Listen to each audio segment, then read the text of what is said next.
ॐ तव कथामृतं तप्तजीवनं कविभिरीडितं कल्मषापहं श्रवणमङ्गलं श्रीमदाततं भुवि गृह्णन्ति ये भूरिदा जनाः। नमस्कार। श्री रामकृष्ण देव की असीम कृपा से यह श्री रामकृष्ण वचनामृत या गुजराती में श्री रामकृष्ण कथामृत का अनुध्यान करना आज से हम प्रारंभ कर रहे हैं। रामकृष्ण मिशन विवेकानंद मेमोरियल द्वारा वडोदरा का जो शाखा केंद्र है उसके द्वारा यह उपक्रम संचालित हो रहा है। ये बड़े आनंद की बात है। आज का यह प्रथम दिन है। मैं सभी को धन्यवाद देता हूँ और भगवान के चरणों में प्रार्थना करता हूँ कि उनकी ही कृपा से हमारे अंतःकरण में यह आध्यात्मिक स्पृहा, यह सत्संग की भावना जाग उठी है। भारतीय संस्कृति में सत्संग का एक अलग स्थान है। आध्यात्मिक उन्नति की दृष्टि से सत्संग का अनन्य साधारण महत्व बताया गया है। वैसे बहुत से लोगों के मन में शायद यह प्रश्न जरूर जाग उठा होगा कि यह वचनामृत क्या है। अर्थात यह वचनामृत भागवत के समान ही एक तरह से चिंतन करो तो यह भगवान की आध्यात्मिक जो वाणी है उसका यह संकलन है। हम सभी जानते हैं, गीता का नाम सभी जानते हैं। गीता क्या है, ऐसा अगर एक सवाल हम उठाते हैं तो गीता भगवान श्री कृष्ण और अर्जुन इन दोनों के बीच जो आध्यात्मिक संवाद हुआ है और इस संवाद को लिपिबद्ध करने का काम किसने किया है, ऐसा भी अगर हम सवाल उठाते हैं तो वह काम भगवान व्यास जी ने किया है। वह श्लोक आप लोगों में से बहुत से लोगों का परिचय का ही होगा। ओम पार्थाय प्रतिबोधितां भगवतां नारायणेन स्वयं व्यासेन ग्रथितां पुराण मुनिनां मध्ये महाभारतम। ओम पार्थाय प्रतिबोधितां, अर्थात पार्थ अर्थात अर्जुन, प्रतिबोधितां उसको जो उपदेश दिए गए, आध्यात्मिक उपदेश दिए गए। यह आध्यात्मिक उपदेश उसका स्वरूप क्या था, ऐसा अगर हम थोड़ा चिंतन करते हैं तो भगवान श्री कृष्ण अर्जुन को एक तरह से यह जीवन जो है वह जीवन सुचारित रूप से कैसे जीना चाहिए और मनुष्य जन्म को किस प्रकार से सफल करना चाहिए, इसका मार्गदर्शन भगवान श्री कृष्ण अर्जुन को करते हैं। ओम पार्थाय प्रतिबोधितां भगवतां नारायणेन स्वयं, भगवान श्री कृष्ण स्वयं यह उपदेश का काम, मार्गदर्शन का काम करते हैं।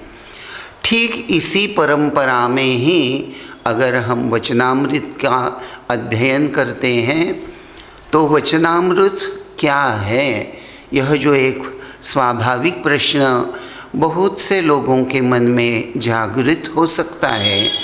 तो वचनामृत यह भगवान श्री रामकृष्ण देव के द्वारा समय समय पर भक्तों को जो आध्यात्मिक मार्गदर्शन किया गया था, वह मार्गदर्शन ही, वह जो आध्यात्मिक संवाद जो है उसको लिपिबद्ध करने का काम श्री रामकृष्ण देव के ही एक गृही शिष्य महेंद्रनाथ गुप्त इन्होंने किया है।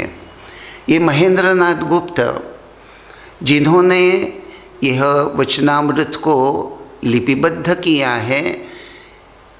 यह लिपिबद्ध करते हुए एक विशेषता आप लोगों को ज़रूर महसूस होगी जब आप वचनामृत का पठन या श्रवण करना शुरू करेंगे। क्या है यह विशेषता? तो यह विशेषता ऐसी है कि यह ग्रंथ कहीं से भी आप पढ़ना शुरू कर सकते हैं। सर्वसाधारण ऐसा होता है कि कोई भी ग्रंथ उसका अध्ययन करना जब हम प्रारंभ करते हैं तो अगर शुरू से उसको अगर हम पढ़ते नहीं हैं या सुनते नहीं हैं तो बीच में से वह लिंक, जिसको कनेक्टिविटी कहा जा सकता है, वह हमको प्राप्त नहीं होती। अर्थात हम ठीक से समझ नहीं पाते कि कौन सा प्रसंग चल रहा है। लेकिन वचनामृत की यह एक प्रकार से खासियत है, यह एक अपना ही वैशिष्ट्य है कि इस वचनामृत को आप कहीं से भी खोलकर पढ़ना शुरू करें। महेंद्रनाथ गुप्त जी ने ठीक भगवान श्री रामकृष्ण देव के शब्दों को लिपिबद्ध किया है। एक तरह से जैसा हम कह सकते हैं कि जैसा एक स्टेनोग्राफर कोई भाषण को सुनते हुए जिसको लिख लेता है और फिर उसको टाइपिंग करके फिर से प्रस्तुत करता है, ठीक उसी पद्धति के अनुसार ही महेंद्रनाथ गुप्त, जो श्री म के नाम से या मास्टर मोशाय इस नाम से भी परिचित हैं, तो उन्होंने जब भी वे दक्षिणेश्वर में भगवान श्री रामकृष्ण देव के पास गए थे या श्री रामकृष्ण देव के साथ कलकत्ते में जहाँ जहाँ भगवान श्री रामकृष्ण भक्तों के यहाँ जाकर जो आध्यात्मिक संवाद करते थे, महेंद्रनाथ गुप्त अगर उनके साथ में होते थे तो उन्होंने भगवान श्री रामकृष्ण देव के आध्यात्मिक संवादों को संक्षेप में, जैसे स्टेनोग्राफर अपनी एक स्टेनोलिपि में डायरी में लिख लेता है, ठीक उसी प्रकार महेंद्रनाथ गुप्त जी ने भगवान श्री रामकृष्ण देव के वचनों को, वाणी को, उपदेशों को, उनके आध्यात्मिक संवादों को उन्होंने लिपिबद्ध कर लिया, अपने डायरी में संक्षेप में लिख लिया। और उसको लिखने के बाद ये वचनामृत की जन्म की कहानी अगर मैं आपसे कहना चाहूँ तो जब श्री रामकृष्ण इस धरती पर सशरीर विद्यमान थे, बड़े ही आनंद की और आश्चर्य की ही यह बात है कि जब भगवान श्री रामकृष्ण इस धरती पर सदैव विद्यमान थे, लगभग उसी समय से ही 1872 के बाद में केशव चंद्र सेन श्री रामकृष्ण देव के पास जब से आने लगे, तब से लेकर धीरे धीरे श्री रामकृष्ण देव की ख्याति कलकत्ते के आसपास सुधी जनों के इर्द गिर्द महसूस होने लगी, फैलने लगी। लोगों को श्री रामकृष्ण देव के बारे में जानकारी प्राप्त होती गई और धीरे धीरे लोगों का दक्षिणेश्वर में समागम भी होने लगा। तो उस ज़माने में ही लगभग भगवान श्री रामकृष्ण देव के उपदेशों को लिपिबद्ध करने का काम महेंद्रनाथ गुप्त के पहले ही कुछ लोगों ने करना शुरू भी कर दिया था। लेकिन भगवान श्री रामकृष्ण देव ने यह काम खास करके महेंद्रनाथ गुप्त के लिए चयन करके रखा था। इसलिए वचनामृत का जब हम पाठ करते हैं, श्रवण करते हैं, आप इसको कहीं से भी खोलकर पढ़ना शुरू करें, कुछ ही पल में आप उसके साथ एक रूप हो जाएंगे। देखते देखते एक कुशल चित्रकार के समान जैसे एक कुशल चित्रकार कैनवस पर सुंदर चित्र निकालता है और वह चित्र धीरे धीरे धीरे जैसे कैनवस पर प्रकट होने लगता है, ठीक उसी प्रकार जब हम वचनामृत पढ़ना शुरू करते हैं, श्रवण करना शुरू करते हैं, तो धीरे धीरे धीरे संपूर्ण चित्र जैसे हमारे सामने जीवंत हो जाता है और हम उस परिमंडली में जैसे सहभागी हो जाते हैं। This is the beauty of Vachanamrit. Ramakrishna Sangha के एक ज्येष्ठ सन्यासी थे, उनका नाम था श्रीमद स्वामी लोकेश्वरानंद जी महाराज। तो लोकेश्वरानंद जी महाराज अक्सर यह बात वचनामृत के संदर्भ में कहा करते थे कि श्री रामकृष्ण वचनामृत कैसा है, श्री रामकृष्ण देव का यह अद्भुत आध्यात्मिक संवादों का यह संकलन कैसा है, यह सर्वग्रासी है, सबको अपने में सम्मिलित करने की क्षमता रखने वाला है।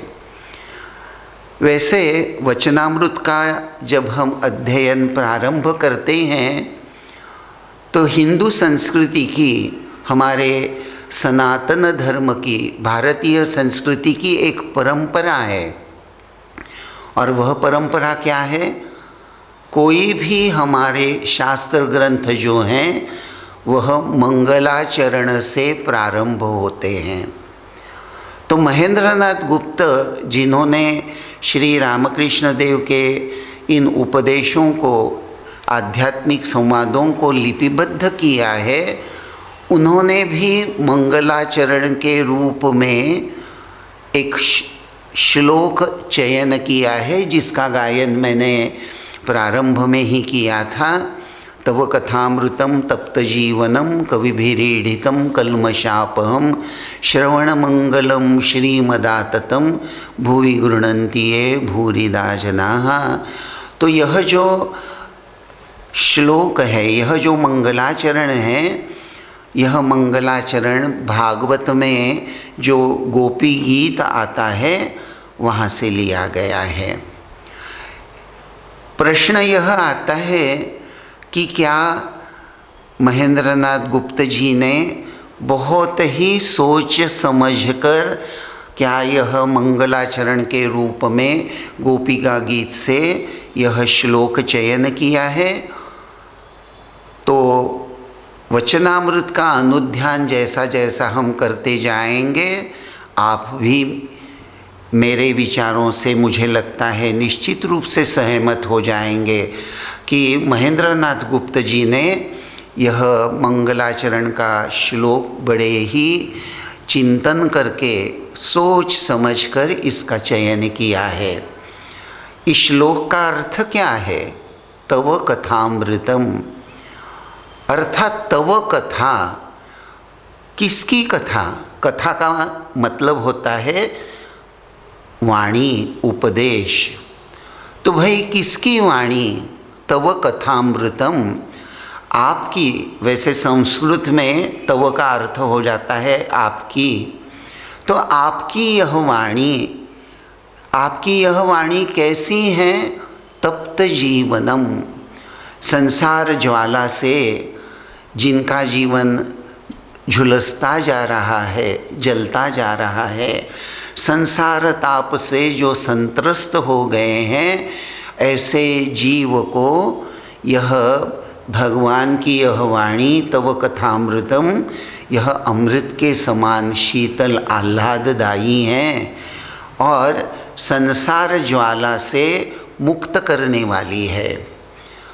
तो वचनामृत में श्री रामकृष्ण देव के यह जो वचन है, यह जो आध्यात्मिक मार्गदर्शन है, यह मार्गदर्शन, इसका स्वरूप क्या है, ऐसा अगर हम थोड़ा सा देखते हैं तो यह मार्गदर्शन, इसका एक तरह से हम कहें कि इस वचनामृत में ईश्वर संबंधी जिज्ञासा, तो वहाँ एक जिज्ञासु भी उपस्थित हैं जिज्ञासु का अर्थ जो जानने की इच्छा रखता है, ऐसी व्यक्ति। तो वचनामृत में हमको एक जिज्ञासु भी दिखाई देगा। यह जिज्ञासु ईश्वर संबंधी कुछ प्रश्न लेकर जैसे भगवान श्री रामकृष्ण देव के पास में उपस्थित नजर आएगा।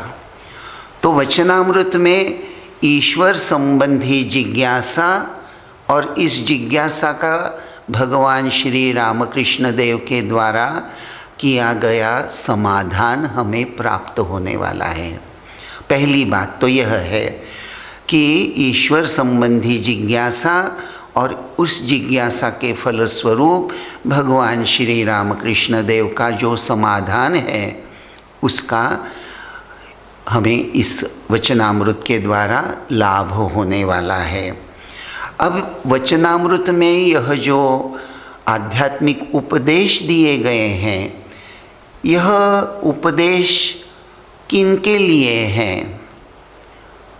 तो यह उपदेश गृहस्थों के लिए भी है,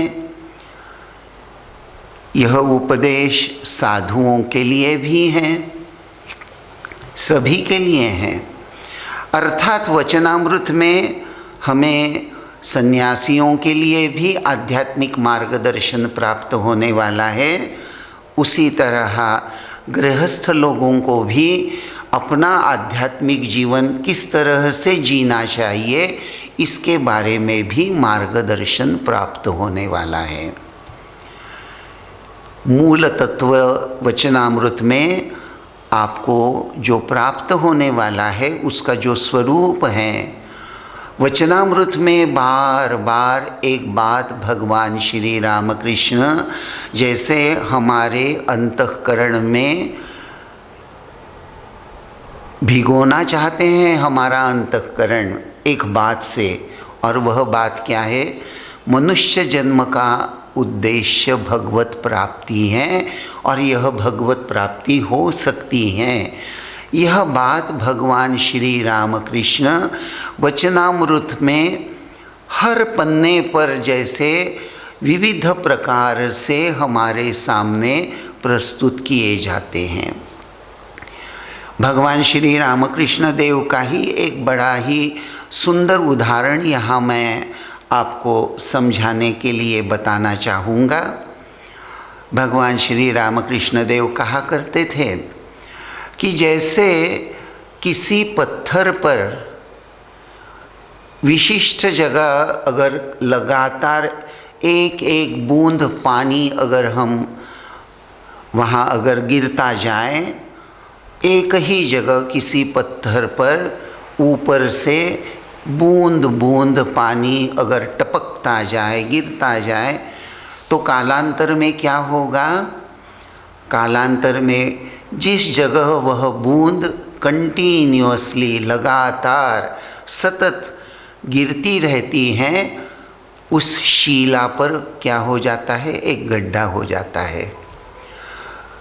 तो जैसे एक पत्थर पर, एक शिला पर लगातार बूंद बूंद पानी गिरने से एक गड्ढा हो जाता है, उसी प्रकार वचनामृत में हर पन्ने पर भगवान श्री रामकृष्ण जो भगवत कथा सुनाते हैं, वह भगवत कथा सुनते सुनते एक एक पन्ना जब हम पढ़ते जाते हैं, चिंतन करते जाते हैं, तो जैसे बूंद बूंद पानी टपकता हुआ हमारे अंतःकरण रूपी शिला पर जैसे छाप हो जाती है, एक इम्प्रिंट जैसे हो जाता है। और उसका स्वरूप क्या है? भगवान है। भगवत प्राप्ति ही मनुष्य जन्म का उद्देश्य है और इसी जन्म में साधन भजन के द्वारा भगवान की कृपा से हम भगवत प्राप्ति करके हमारा जीवन धन्य कर सकते हैं। तो वचनामृत में हमें एक तरफ जैसे ईश्वर संबंधी जिज्ञासा, सन्यासियों और गृहस्थों को आध्यात्मिक उपदेश, तो साधना के परम तत्व क्या है, इसकी जानकारी भी हमको वचनामृत के द्वारा प्राप्त होने वाली है। जब प्रश्न साधना का आता है तो साधना के विविध मार्ग, विविध पद्धतियाँ भी होती हैं, और वचनामृत का यह एक अपना ही अलग वैशिष्ट्य है कि वचनामृत में हमें जहाँ भक्ति योग की बात मिलेगी वहीं ज्ञान योग की भी चर्चा भगवान श्री रामकृष्ण देव हमारे सामने प्रस्तुत करेंगे। जहाँ कर्मयोग की बात आएगी वहाँ वेदांत की चर्चा भी भगवान श्री रामकृष्ण देव हमारे सामने प्रस्तुत करेंगे। भगवान श्री रामकृष्ण देव का एक बड़ा ही प्रसिद्ध वचन है। भगवान श्री रामकृष्ण देव कहा करते थे कि मैंने खाना बनाकर रखा है, आप लोग परोस कर अपनी भूख प्यास मिटा लीजिए। ठीक उसी तरह वचनामृत में ज्ञान योग, भक्ति योग, कर्म योग, वेदांत, इन सभी बातों की चर्चा, इन सभी साधनाओं की चर्चा भगवान श्री रामकृष्ण देव हमारे सामने प्रस्तुत करेंगे। जिसको जैसा अच्छा लगे, जिसको जो पसंद आए, उसको स्वीकार करके वह अपना जीवन यापन, अपनी साधना करते हुए आध्यात्मिक उन्नति में आगे बढ़ सकता है। तो वचनामृत में हमको साधना की बात भी प्राप्त होने वाली है। उसी के साथ साथ जब साधना की चर्चा श्री रामकृष्ण देव जब करते हैं तो निश्चित रूप से वचनामृत यह एक तरह से चिंतन करें तो यह एक उपनिषद के समान ही शास्त्र ग्रंथ है। तो शास्त्र ग्रंथ में क्या होता है? शास्त्र ग्रंथ में अंत में फलश्रुति का भी वर्णन आता है। तो ठीक उसी पद्धति से, उसी अनुरूप वचनामृत में हमको फलश्रुति भी प्राप्त होने वाली है। अर्थात फलश्रुति यह एक बड़ा ही स्वाभाविक प्रश्न बहुतों के मन में आता है। कोई भी स्तोत्र जब हम पढ़ते हैं, चाहे वह विष्णु सहस्त्र नाम हो, चाहे ललिता सहस्त्र नाम हो, तो विविध स्तोत्र जब हम पढ़ते हैं तो साधारणतः स्तोत्र के अंत में फलश्रुति का वर्णन होता है। तो वचनामृत में भी हमको फलश्रुति का वर्णन अंत में नहीं, जगह जगह हमें वह प्राप्त होता जाने वाला है। वचनामृत का प्रारंभ जो हो रहा है, यह कैसे हो रहा है?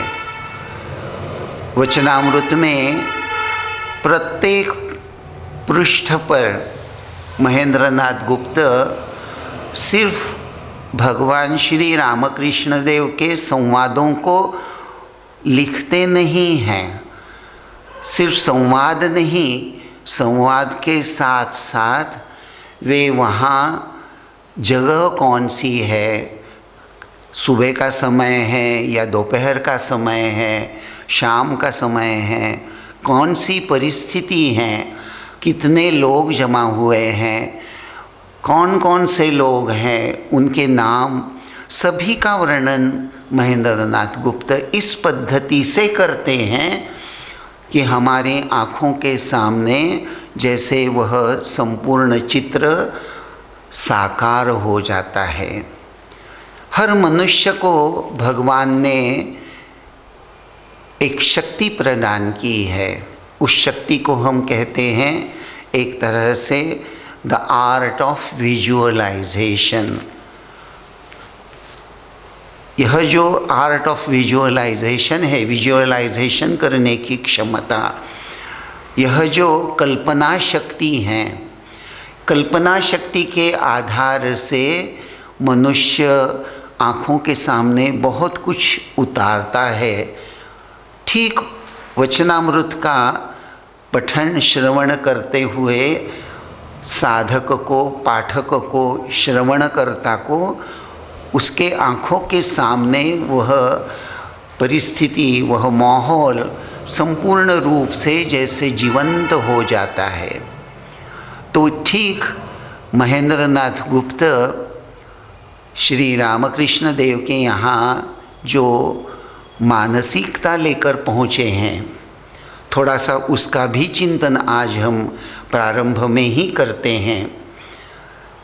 महेंद्रनाथ गुप्त जब भगवान श्री रामकृष्ण देव के पास आए थे, उसका वर्णन हम अवश्य ही पढ़ने जा रहे हैं, लेकिन उसके पहले मैं आपको ये विशेष रूप से बताना चाहूँगा कि महेंद्रनाथ गुप्त उनकी मानसिक अवस्था उस वक्त जब वे श्री रामकृष्ण देव के पास दक्षिणेश्वर में पहुँचे, उस वक्त बहुत अच्छी नहीं थी। मानसिक रूप से वे बहुत डिस्टर्ब महसूस कर रहे थे और उनका मन इतना विचलित, संसार ताप से इतना विक्षिप्त हो गया था। वे अपने रिलेटिव के यहाँ, सिद्धू के यहाँ पधारे हुए थे और वह सिद्धेश्वर मुजुमदार ही महेंद्रनाथ गुप्त को श्री रामकृष्ण देव के पास ले आए थे। लेकिन यहाँ याद यह रखना है, this is not something pre planned. एक तरह से बहुत पहले से प्लानिंग करके महेंद्रनाथ गुप्त रामकृष्ण देव के पास नहीं पहुँचे थे। व्यावहारिक दृष्टि से यह प्लानिंग नहीं था, लेकिन अगर हम आध्यात्मिक दृष्टि से चिंतन करना शुरू करें तो निश्चित रूप से ऐसा लगता है कि जैसे श्री रामकृष्ण देव के इस लीला नाट्य में यह महेंद्रनाथ गुप्त का आगमन जैसे एक नियोजित घटना, भगवान की इच्छा से ही भगवान की वाणी लाखों करोड़ों मनुष्यों के पास पहुंचकर उनका जीवन धन्य हो जाए, इस महान हेतु पूर्ति करने के लिए ही जैसे भगवान ने महेंद्रनाथ गुप्त जी को अपने यहाँ जैसे आकर्षित किया हुआ है। जैसे विवेकानंद जी को भगवान श्री रामकृष्ण देव जैसे कहते हैं कि सप्तर्षि मंडल से नरेंद्रनाथ अर्थात विवेकानंद जी पधारे हैं, तो उसी तरह महेंद्रनाथ जी को भी रामकृष्ण देव ने एक ईश्वरीय योजना के अनुसार ही जैसे लाया है। श्री रामकृष्ण देव के चरित्र का अगर थोड़ा अध्ययन करें तो ये 3 इंद्र बड़े महत्व के हैं। एक है नरेंद्र, नर इंद्र नरेंद्र अर्थात नरेंद्रनाथ जो स्वामी विवेकानंद कहलाते हैं। दूसरे हैं महेंद्रनाथ अर्थात महेंद्रनाथ गुप्त जिन्होंने यह लीला, यह वचनामृत लिखा है। और तीसरे हैं सुरेंद्र अर्थात सुरेंद्र मित्र जिन्होंने श्री रामकृष्ण संघ को संघबद्ध करने में योगदान दिया है। तो रामकृष्ण देव के चरित्र में ये 3 इंद्र बड़े प्रसिद्ध हैं। उनमें से यह जो महेंद्रनाथ गुप्त हैं, इन्होंने वचनामृत को लिपिबद्ध किया है और लिपिबद्ध करते हुए भी उसका एक बड़ा ही मधुर स्वरूप आपके सामने आज प्रस्तुत करते हुए आज के वाणी को मैं विराम देने वाला हूँ।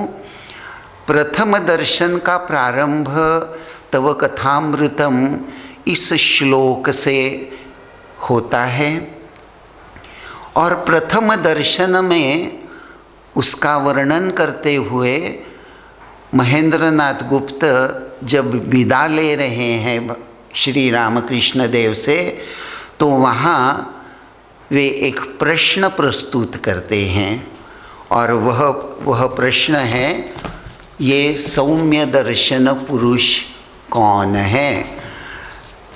आज यह वचनामृत के अनुध्यान का प्रथम दिन है, तो प्रथम दिन ही वचनामृत से कुछ पठन जरूर होना चाहिए, ऐसा मुझे लगता है।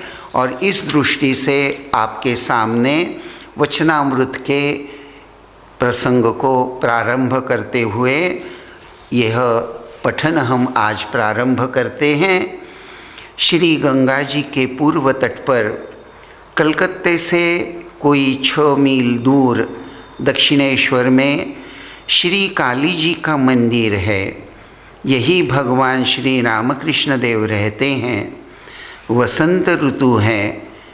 1882 ईस्वी का फरवरी माह श्री रामकृष्ण के जन्मोत्सव के बाद कुछ दिन बीत चुके हैं। श्री केशव चंद्र सेन और जोसेफ कुक के साथ 23 फरवरी बृहस्पतिवार के दिन श्री रामकृष्ण जहाज में बैठकर घूमने गए थे। इसके कुछ ही दिन बाद 26 फरवरी की घटना है। संध्या का समय था। मास्टर ने श्री रामकृष्ण के कमरे में प्रवेश किया। इसी समय उन्होंने श्री रामकृष्ण देव के प्रथम बार दर्शन किए। उन्होंने देखा कमरा लोगों से भरा हुआ है। सब लोग चुपचाप बैठे उनके वचनामृत का पान कर रहे हैं। श्री रामकृष्ण तख़्त पर पूर्व की ओर मुँह किए बैठे प्रसन्न वदन हो ईश्वरीय चर्चा कर रहे हैं। तो यह प्रथम परिच्छेद है और इस प्रथम परिच्छेद में महेंद्रनाथ गुप्त यह वर्णन करना शुरू करते हैं। श्री रामकृष्ण के जन्मोत्सव के बाद कुछ दिन बीत चुके हैं। तो एक तरह से ये बड़ा सांकेतिक, बड़ा ही प्रतीकात्मक वर्णन है श्री रामकृष्ण देव के जन्मोत्सव के बाद। अर्थात श्री रामकृष्ण कौन? जो राम, जो कृष्ण, वही इस देह में श्री रामकृष्ण। यह उत्तर श्री रामकृष्ण देव ने नरेंद्रनाथ को, जिसके अंतःकरण में श्री रामकृष्ण देव के अवतार तत्व को लेकर जो संदेह जाग उठा था, उस संदेह की निवृत्ति के फलस्वरूप श्री रामकृष्ण देव ने यह बात नरेंद्रनाथ से कही थी कि जो राम, जो कृष्ण, वही इस देह में रामकृष्ण। तो एक तरह से महेंद्रनाथ गुप्त इस प्रथम परिच्छेद में ही श्री रामकृष्ण यह जो साक्षात अवतार है उसका सांकेतिक उल्लेख करते हैं। और यह जो प्रथम दर्शन है, यह प्रथम दर्शन जैसा मैंने अभी आपको कहा, यह ख़त्म कहाँ होता है? मास्टर लौटते समय सोचने लगे, ये सौम्य दर्शन पुरुष कौन है?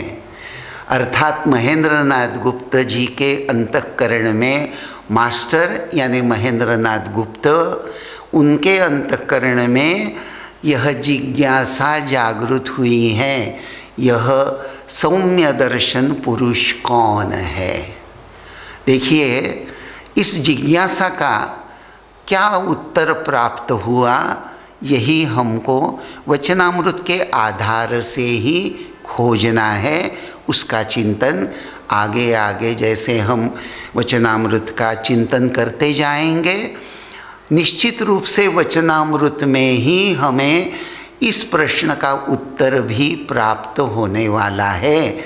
महेंद्रनाथ गुप्त के अंतःकरण में यह जो प्रश्न, यह जो जिज्ञासा आई है, ये सौम्य दर्शन पुरुष कौन है, अर्थात श्री रामकृष्ण को उद्देश्य करके यह जिज्ञासा, और इस जिज्ञासा का समाधान क्या है, यही हमें खोजना है। उसका चिंतन यथा समय हम करेंगे। आज बस यही ओम शांति शांति शांति। हरि ओम तत्सत। श्री राम कृष्णार्पणमस्तु।